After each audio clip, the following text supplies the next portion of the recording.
Imagine you're a teacher in a toddler classroom, and you're currently changing diapers during daily drop-offs. Your co-teacher called in sick, and their substitute showed up late and is busy preparing lesson materials. A parent is trying to talk to you while you're changing Susie's diaper, when suddenly Jack starts screaming and writhing about on the ground. Your ears start ringing and your eye twitches a little bit from stress and lack of sleep. Parent says they'll try to catch you at pickup and rushes out of the room. Instead of responding to Jack, the sub continues gathering materials because the lesson is about to be late, and she says it's normal for toddlers to throw a tantrum at drop. A bystander who hears the chaos from outside the room tells the director that it seems your room is out of control. Teachers, caregivers, and parents can all relate to this story. Many children have tantrums, and oftentimes they happen at the worst time, when you're trying to answer a phone call from your boss, talk to another parent, or my personal favorite, in the middle of the grocery store.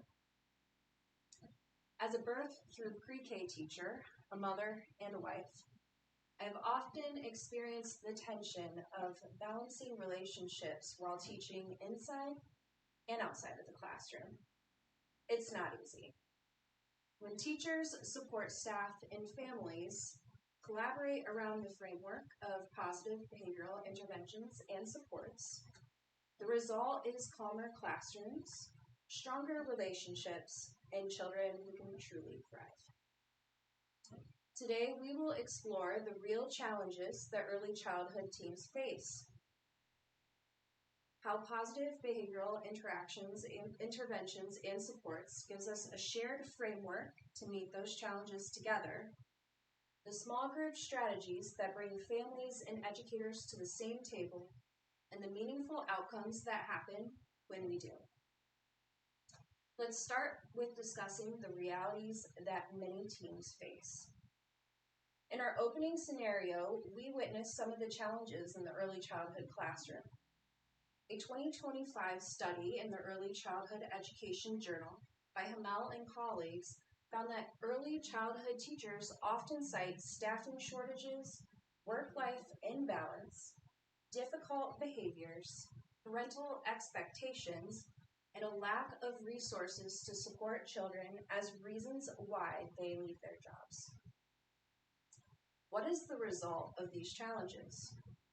Let's look at the facts.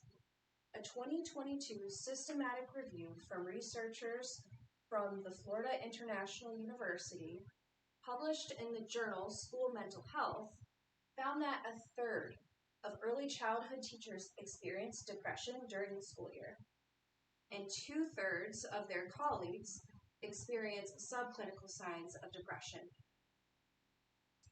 Their research also found that educators' well-being has a large impact on the classroom, leading to poor emotional climates and high exclusionary practices, which is a fancy way of saying suspension and expulsion.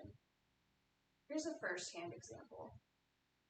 A program assistant comes into my classroom and tells me she's there to take over while I go lesson planning. I tell her the plan for the next hour and that Callan had shots yesterday, so to give him extra care. I leave, and upon returning, the room looks like a disaster and all of the children are crying because Callan was screaming and woke them up. I'm confused as to why Callan was in the office napping in the director's arms, and then the assistant tells me I can't deal with it today. I'm sick of Callan's mom holding him and babying him when he sleeps. In this example, Callan was crying out of discomfort and exhaustion. To top things off, I have been nurturing Callan and training him for months. But the assistant chose to do things her own way. See, her perception of this behavior was that he was spoiled, but in reality, he just needed comfort. Instead of supporting positive behavior for Callan, such as seeking comfort when he's upset, the assistant caused escalation. So why did she make that choice? It likely wasn't malicious, but it comes down to a lack of preparation. The same Florida International University researchers also found that classroom management and positive behavioral supports are consistently identified as areas where educators need additional training after they've already begun working. And many educators report that they don't have access to quality professional development that meets their needs. When up to 30% of children entering early care and education already exhibit challenging behaviors, that gap has real consequences for children like Callan and for the adults who try to help him. So where does the solution begin? Let's explore how classroom leaders can address these gaps and provide better outcomes for the children and families who depend on them. In the last scenario, the assistant demonstrated that she didn't buy in to my practice of positive reinforcement. If the assistant and I are on the same team, why are we not collaborating to better help Cal? This comes down to leadership and a lack of framework for supporting students. According to PBIS.org, a resource maintained by the Department of Education Special Education Department, positive behavioral interventions and support is an evidence-based framework for supporting students that also improves teacher health and well-being. To put this framework into practice, school-wide leadership and classroom leaders have to set the tone. In a 2023 study published in the journal Behavioral Sciences, researchers Terrell and Cho found that administrators initially start the PBIS framework by establishing school-wide goals, modeling behavior for students, and providing necessary resources. Lead teachers also need to follow suit by doing the same things, implementing those goals, resources, and modeling behavior in their classrooms. According to Lucas and Stob in their 2023 book, The Art of Public Speaking, the functions of leadership include procedural tasks, maintenance needs, and task needs. In practice, the administrator sets up procedural needs by communicating PBIS practices to staff and students and creating a PBIS team for the school. Lead teachers would then establish task needs of assistant teachers and substitutes and manage the implementation of PBIS in the classroom level through mentoring and modeling. Lastly, the classroom leader will manage interpersonal relationships in the room. It sounds simple in theory, but where do things go wrong? Terrell and Cho also found that administrative support teams seem to be tied with PBIS satisfaction through offering professional development and PBIS support teams. With time, staying consistent with the school-wide framework shows positive outcomes for faculty, students, and parents. Using positive behavioral interventions and supports also goes beyond the classroom. PBIS.org states that foundational systems for the pyramid model include a shared vision for a positive school social culture and actively engaged families as well. Now, you may be thinking it sounds difficult to get everyone on board. Let's talk about that. As we saw in the example with my assistant, when one person goes rogue, things can get a little out of hand. PBIS teams in schools can help with this. PBIS.org states that a PBIS team looks like this. The school administrator or director, representation from teaching staff, someone who can provide coaching and support to teachers, a behavioral specialist, and a parent. So how do we function as a team, especially when faculty are much more knowledgeable on PBIS? Lucas and Stob outline our responsibilities as members of a small group.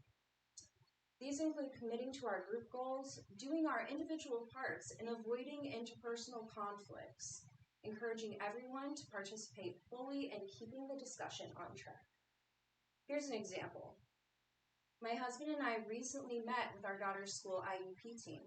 This team worked to evaluate our daughter for specialized services. The team's evaluation found that we could help our daughter at home and at school by using Tier 2 supports. From the pyramid level, I came to the table emotionally and defensively, but the team avoided interpersonal conflict and encouraged me to participate fully anyway, keeping the discussion on track. Following our guide of responsibilities as members of a small group, we are all working to support our daughter individually and collectively. Since we've started using this framework, we've seen progress in our daughter's reading skills and confidence. To be quite honest, I'm the reason that meeting almost got derailed. The small group speaking strategies that the principal deployed were critical for our success. These strategies allowed us to work collaboratively and find positive solutions for our daughter. Now, we've touched on how these small group strategies in PBIS have provided positive outcomes for our family, for my family. Now, let's cover outcomes for others. PBIS shows positive outcomes for students, teachers, and parents in schools and in homes. PBIS.org states that children benefit from PBIS through increased academic achievement, pro-social behavior, emotional regulation. All of these are very fundamental for young learners. For teachers, outcomes are improved teacher efficacy and well-being, teacher-student relationships, increased instructional time, school culture and organizational health, climate, and safety. Schools that implement PBIS well send fewer kids to the office, issue fewer suspensions, use less restraint and seclusion, and that was a scary one for me, and even see reduced racial inequities in discipline. In my pre-K classroom, I used a similar positive behavioral model and saw firsthand what happens when children and families get the support that they need. It started with creating a structured environment and focusing on the relationships with my assistants, children, and their families.